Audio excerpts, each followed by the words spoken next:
Hello, सबको जय मसीह की। प्रभु का धन्यवाद करते हैं। आज का वचन लेते हैं। आज का वचन आत्मिक बुद्धि को कैसे पाएं। जी, हम देखते हैं याकूब की किताब, उसका पहला अध्याय 5वीं आयत।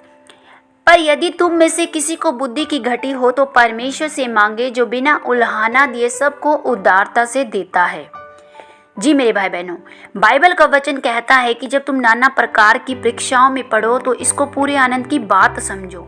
यह भी कहता है अगर तुम्हारे पास बुद्धि नहीं है तो तुम परमेश्वर से मांगो, क्योंकि उसके बिना अगर परीक्षा आएगी तो आप बहक जाओगे और शैतान के हाथों में चले जाओगे। पर अगर आपके पास बुद्धि होगी तो आप शैतान को हरा सकते हो और अपनी आशीष को ले सकते हो। देखिए मेरे भाई बहनों, बाइबल में लिखा है कि एलीमलेक अपनी पत्नी नोआमी को साथ लेकर रोटी के देश बेतलेहम को छोड़कर मोआब देश में चला गया, जो देश एक बाप और बेटी के मिलाप से पैदा हुआ, जो कि एक व्यभिचारी देश था। देखिए बाइबल बताती है कि परमेश्वर उस देश से नफरत करता था। एक आशीष और ऊंचे देश को छोड़कर, उस ऊंचे बेतलेहम देश को छोड़कर, जो एक आशीषों का देश था, उस आशीष वाले देश को छोड़कर एलीमलेक अपने पूरे परिवार को उस नफरत वाले देश में लेकर चला गया। देखिए, एक आशीष और ऊंचे देश को छोड़कर अगर आप एक पाप के देश में जाते हो तो परमेश्वर आपके प्रति क्या सोचता है। परमेश्वर के प्रति आप एक मूर्खता का काम करते हैं, और जिसे देखकर परमेश्वर ने एलीमलेक को सजा दी और वो मारा गया। और उसके 2 पुत्र थे, और एक का नाम महलोन यानी तबाही था और दूसरे का नाम किलियोन यानी बीमारी था। देखिए, यहाँ एलीमलेक ने अपने दोनों पुत्रों के नाम भी बहुतायत से मूर्खता वाले रखे थे, जो कि सच में एक मूर्खता का काम दर्शाता है। जी मेरे भाई बहनों, देखिए उन्होंने भी अपने नाम ही के अनुसार काम किया। कैसे? जैसे उनके पिता ने किया। अगर उनके बच्चे आत्मिक समझ रखते, आत्मिक बुद्धि रखते, तो वो उस देश से निकलकर अपने बेतलेहम देश को वापस जा सकते थे। लेकिन उसके बेटे भी उसी देश में बने रहे, जिसकी वजह से परमेश्वर ने उन्हें भी मृत्यु दी और वो भी मारे गए। जी मेरे भाई बहनों, अब क्यों ना हम देखिए, यहाँ जब परमेश्वर की बात को कोई लोग नहीं समझते हैं और परमेश्वर की आज्ञाओं के विरुद्ध में होकर कोई काम करते हैं, तो परमेश्वर उनको निश्चय ही दंड देता है। अब यहाँ जब हम देखते हैं कि जो लोग परमेश्वर के वचनों पर विश्वास नहीं रखते हैं वो मूर्ख होते हैं, और वही अपने बच्चों के नाम तबाही और बीमारी रखते हैं, जैसे कि एलीमलेक ने अपने बच्चों के नाम रखे। जी मेरे भाई बहनों, बाइबल में लिखा है कि मोआब में नबाल नाम का एक व्यक्ति रहता था। नबाल का अर्थ है मूर्ख। नबाल का व्यापार करमेल में अच्छा चल रहा था और वो बहुत धनी था।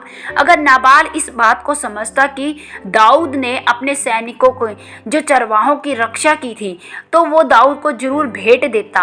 पर वह मूर्ख निकला जब दाऊद के लोग नबाल के पास आए ताकि वह उन्हें कुछ भेंट दे।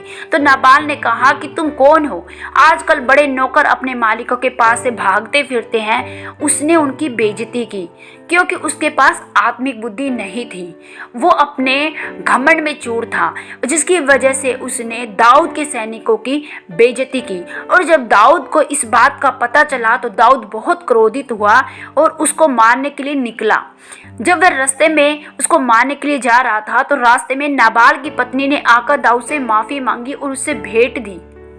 और जब उसने अपने पति नाबाल को जाकर बताया कि दाऊद तुझे मारने के लिए आ रहा है, तो यह सुनते ही उसको दिल का दौरा पड़ा और वह उसी समय मर गया। देखिए मेरे भाई बहनों, अब यहाँ नाबाल की जो पत्नी थी अबीलेगेल, वो बहुत ही विवेक से परिपूर्ण थी। वो समझदार स्त्री थी। उसने देखा कि मेरे पति ने मूर्खता का काम किया है। उसने अपने पति के मूर्खता को ढांपने के लिए तुरंत दाऊद के पास मिलने की योजना बनाई, और वो दाऊद से मिली भी, और दाऊद से मिलकर उसने अपने पति की मूर्खता के हर एक कार्य, हर एक व्यवहार के लिए माफ़ी भी मांगी। जी मेरे भाई बहनों, देखिए यहाँ हमारे जीवन में अगर कोई भी ऐसी बात होती है जिसे हम सोचते हैं कि हम अपनी बुद्धि से, अपनी समझ से उस बात को पूरा कर सकते हैं, तो हम कहीं ना कहीं अपने आप को ज़्यादा ज्ञानी ठहराते हैं। लेकिन अगर आपके पास आत्मिक समझ होती है तो आप सच में उस बात को अपने इच्छा के अनुसार पूरा कर सकते हैं। जैसे कि यहाँ नाबाल की पत्नी ने दाऊद के साथ भेंट करके हर उस बात को अच्छे से सॉर्ट आउट किया। अगर हम देखते हैं कि एक व्यक्ति मसीह है और हम जानते हैं एक मसीह व्यक्ति का वेश्यालय में क्या काम है, एक मसीह व्यक्ति का जहाँ दारू चलती है वहाँ उसका बैठने का क्या काम है। अगर वो ऐसी जगहों पर जानबूझकर जाता है तो वो मूर्ख व्यक्ति है, उसमें बुद्धि की घटी होती है। देखिए मेरे भाई बहनों, परमेश्वर आप लोगों को बुद्धि देना चाहता है। परमेश्वर वादा करता है कि यदि तुम में से जिसमें किसी के पास बुद्धि की घटी है वो परमेश्वर से मांग ले, परमेश्वर बिना उलाहना दिया सबको उदारता से देता है। और देखिए मेरे भाई बहनों, यहाँ हम जानते हैं कि जिसको यह नहीं पता कि मैंने कब और क्या बोलना है और मैंने कहाँ जाना है, वो सच में एक मूर्खता को दर्शाता है। अगर आपके व्यापार के गिरने का कारण आपके साथी का धोखा देना नहीं, बल्कि यह है कि परमेश्वर आपके साथ नहीं है, अगर आपको आत्मिक समझ है तो कोई भी शैतान आपको भरमा नहीं सकता है और कोई भी आपको धोखा नहीं दे सकता है। आपको परमेश्वर के भय में चलना बहुत जरूरी है मेरे भाई बहनों। जब आप परमेश्वर से आप विनती करके, प्रार्थना करके परमेश्वर से मांगते हो तो परमेश्वर आपको आत्मिक समझ और आत्मिक बुद्धि देता है, जैसे परमेश्वर ने सुलेमान को दी थी। सुलेमान ने परमेश्वर से कोई यश नहीं मांगा, कोई धन संपत्ति नहीं मांगी, कोई बड़ी प्रतिष्ठा नहीं मांगी, उसने सिर्फ परमेश्वर से बुद्धि मांगी कि परमेश्वर आप मुझे बुद्धि दीजिए क्योंकि मैं इतने बड़े राज्य को नहीं चला सकता। जी मेरे भाई बहनों, आज हमें भी परमेश्वर सब कुछ देने की सामर्थ रखता है। जब आप मांगते हैं, परमेश्वर आपके मांगने को देखता है कि आप किस तरीके से उस मांग को, उस जो आपकी इच्छा है, उस इच्छा को किस तरीके से इस्तेमाल करेंगे परमेश्वर के राज्य में। जी मेरे भाई बहनों, परमेश्वर ने यहाँ सुलेमान के भी उस इच्छा को देखा कि इसकी इच्छा क्या है।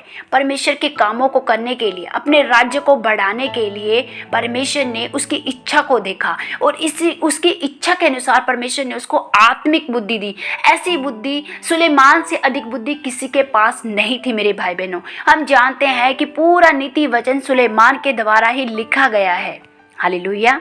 आइए हम प्रार्थना करते हैं। सर्वशक्तिमान मेरे जीवित पिता परमेश्वर, प्रभु मैं आपका धन्यवाद करती हूँ खुदावंत पिता, इन सुंदर वचनों के लिए। प्यारे प्रभु जी खुदावंत, आपके वचन में लिखा है यदि तुम में से किसी के पास बुद्धि की घटी हो तो वो परमेश्वर से मांग ले, परमेश्वर बिना उलाहना दिए सबको उदारता से देता है। प्यारे प्रभु, मेरी प्रार्थना है प्रभु जी, आप मेरे तमाम भाई बहनों को प्रभु अपने आत्मिक बुद्धि समझ दीजिए। प्यारे प्रभु जी पिता, आप प्रभु जी, आपके वचन में लिखा है कि जो यहोवा का भय मानता है वो बुद्धि को पाता है। प्रभु, इनके अंदर तेरा भय आ जाए प्रभु जी, और वो तेरी बुद्धि को पाए प्रभु जी। ओ पिता, इन्हें समझ का आत्मा दीजिए प्रभु जी। हर एक मूर्खता का आत्मा इनके जीवन से बाय फॉर आउट हो यीशु के नाम से। प्रभु, ये तेरी बुद्धि को पाए प्रभु, उस ईश्वरीय बुद्धि को पाए प्रभु जो पिता परमेश्वर तेरे राज्य के बड़े कामों को करने के लिए दी जाती है। प्यारे प्रभु जी खुदावंद, मेरी आपसे प्रार्थना है प्रभु जी, आप इन्हें बढ़ाएं प्रभु जी, बुद्धि से परिपूर्ण कीजिए प्रभु, जैसे आपने सुलेमान को बुद्धि दीजिए। रबा खला रबा लखुंद्रिया ना रबा रेबे शेखे लेखेंद्रिया ना रबा रबा रबा। Thank you Jesus Prabhu,